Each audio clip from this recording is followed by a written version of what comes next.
Hello everybody, welcome back. Today as well we have got you another video. In this video I'll show you how you can simply go ahead and change Wi-Fi network on Google Home. But before that, please make sure to like our video, subscribe our channel, and yes, without any further delay, we're simply gonna go ahead step into our video. For the matter, what you're gonna do first, you're simply gonna go ahead first access your Google Home app right there in your mobile phone. Go ahead, tap on it, and here in this section you're gonna find this kind of interface, right? You can say it's on the favorites, where you're gonna go ahead the device that you have added to your favorites, you will get access to them, right?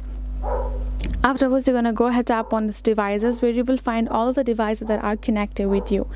Afterwards, simply gonna go ahead and simply press and hold on that particular device to get the information regarding the device. Once you have done so, you will be able to find a settings regarding that device. Once you have tapped on the settings, and then that will lead you to this option called Wi-Fi, right? Simply go ahead, press on that network and forget this network. Go ahead, cross this out. You're gonna go back to your Google home page, and again go back to your app and simply open it up, and that's how you will be able to cancel or change a network on Google Home. You're gonna then you're gonna go ahead tap on your device, that particular device exists that you have connected, and again connected with another network that is available. That is how you can simply change it. Hope this video was helpful to you all. Thank you so much for watching, and I'll see you guys in our next video.